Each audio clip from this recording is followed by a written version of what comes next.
menjadilah, karena mereka juga menerima roh Allah. Itu kan dalam bacaan pertama, betul? Ya kan? Oh jangan. Ini sisi gelapnya masih ada kegelapannya. Jangan, tidak apa. Seandainya Yesus juga mau mengatakan yang hal sama, peserta sisi gelap ini juga bisa mengusir setan-setan gelap. Oh jangan, nanti jadi saingan. Seandainya peserta sisi gelap ini bisa memberikan retret sisi gelap, jangan nanti saingan lagi nanti. Tidak, Allah tidak seperti itu. Seandainya peserta ini bisa buat retret Allah, dan itu kehendak Tuhan. Dia mau melibatkan kita semua, dan bagi Tuhan kita bukan saingan, dan Tuhan tidak pernah iri dengan kita. Yang Dia kehendaki adalah Dia rindu melibatkan kita di dalam karya-karya. Saudara Elisa Avila mengatakan, kamulah tangan Allah, kamulah kaki Allah. Tuhan Yesus tidak punya tangan lagi, Tuhan Yesus tidak punya kaki lagi. Kamulah tangan Allah, kamulah mulut Allah, kamulah mata Allah. Kitalah kaki tangannya. Allah sangat membutuhkan kita. Dikisahkan ada seorang imam yang punya moto tabisang, Tuhan memerlukanmu. Kalau setiap tabisang itu ada moto, ya. Saya lupa moto saya apa. Ya betul, lupa itu. Kamu kadang pasti ingat. Saya lupa motonya apa. Tetapi seorang imam itu punya moto Tuhan memerlukannya. Tahu kata-kata Yesus dari mana? Dari Minggu Palma, betul kan? Pada saat Yesus mau pergi mengadakan perayaan Paskah, ya kan? Paskah, lalu dia mengatakan kepada muridnya, pergilah ke sana. Kalau ada namanya keledai di situ yang ketambar, ambillah itu. Kalau ada orang yang mengatakan, mengapa? Alasannya apa? Katakanlah Tuhan memerlukan. Itu juga yang Tuhan katakan kepada kita. Aku memerlukan kamu. Aku membutuhkan.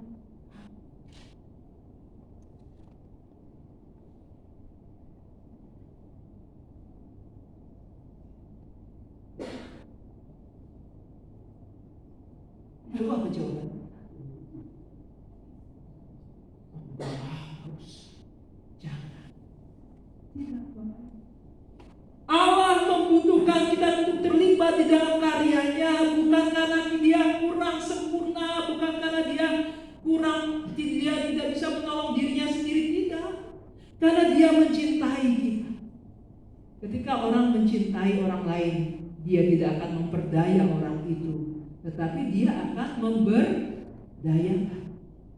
Itulah yang dilakukan oleh Tuhan ketika Tuhan itu meminta kita untuk menjadi alat-alatnya. Kita akan diberdayakan oleh Tuhan, ya, seperti lewat KTM misalnya. Ya. Saya ngomong KTM, tetapi ini juga di dalam paroki, ya kan? Misalnya kita masuk misalnya prodiakon, ya di situ pasti diberdayakan, ya kan? Dilatih dulu bagaimana cara bagaimana bawakan ibadat, bagaimana bawakan homil, pasti ada pelatihannya. Lalu menjadi misioner, menjadi apalagi merangkai bunga, ya kan? Pasti dilatih. Itu kita diberdayakan. Begitu juga dalam KTM, kita itu dilibatkan, diberdayakan.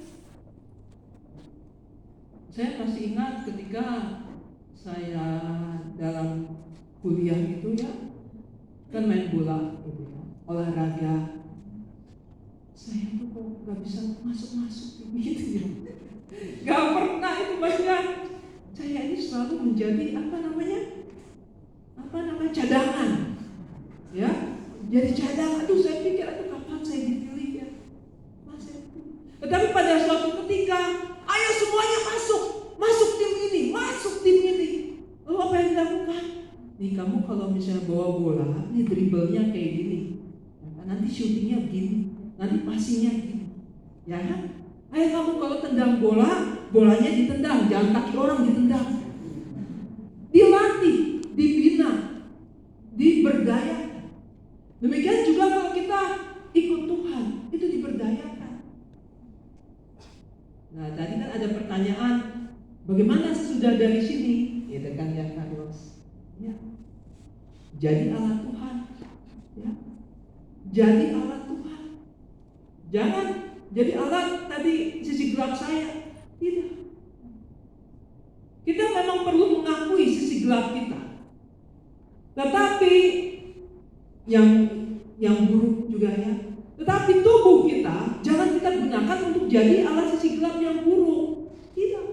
Tetapi gunakan tubuh kita ini untuk apa? Menjadi alat Allah. Tadi kan dalam bacaan pertama kan, apabila tanganmu bawa kepada dosa, penggal. Apabila matamu itu menyebabkan kamu berdosa, cungkillah. Ya. Apabila kakimu itu buat dosa, wah lama-lama kita ini cacat semua. Maksudnya adalah kita gunakan tangan kita, kaki kita, tubuh kita untuk Allah. Maka perlahan-lahan, ya, kita akan sungguh-sungguh utuh.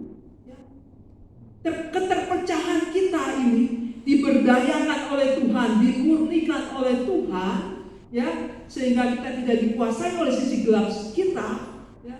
Tetapi saya mau mengakuinya, lalu saya tidak mau mengikuti, tapi saya mau mengikuti Tuhan, ya. Tidak lagi saya mengikuti dorongan sisi gelap saya. Caranya bagaimana? Tidak cukup mengakui saja, tidak cukup hanya menerima saja. Tidak cukup. Lalu bagaimana? Jadi alat Tuhan. Ya. Ketika kita bertumbuh di dalam kebajikan, ya, lama-lama namanya kelemahan itu lama-lama akan mengikis. Kalau kita ikutin dorongan sisi gelap terus, lama-lama akan dosa, akan jadi cacat celah. Pilihannya bagaimana? Kita nggak bisa netral dalam hal ini, Bapak Ibu Saudara saya. Udah saya terima aja, yang penting saya sudah berdamai. Tunggu dulu. Ini kita bisa jatuh lagi, ya kan? Pulang dari sini, nanti di rumah masih bisa sisi gelap kemarahan bisa muncul lagi, ya? Karena kita belum ada ininya di sininya, ya kan? Belum ada ininya. Sampai kapan? Terus berjuang terus sambil gunakan tubuh kita untuk jadi alat-alat Tuhan.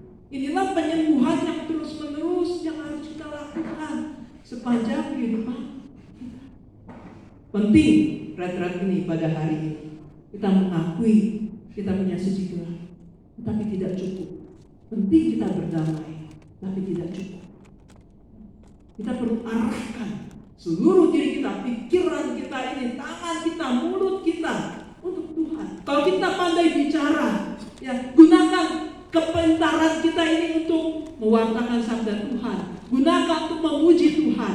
Kalau kita pintar bergaul dengan orang lain, ajak orang lain untuk dekat kepada Tuhan. Kalau kita dekat dengan anak muda bergaul, gunakan itu. Kalau kita pandai merangkai bunga, gunakan itu untuk memuliakan Tuhan. Kalau kita misalnya apa lagi? Ya. Kita perlu bersyukur bahwa kita mengakui sisi gelap kita. Kita berdamai, tetapi itu tidak cukup. Kita perlu arahkan seluruh diri kita untuk menjadi alat Tuhan. Ketika kita memberikan diri kita kepada Tuhan, entah di paroki, entah di komunitas, entah di lingkungan, dimanapun, ya, maka Tuhan akan memberdayakan kita.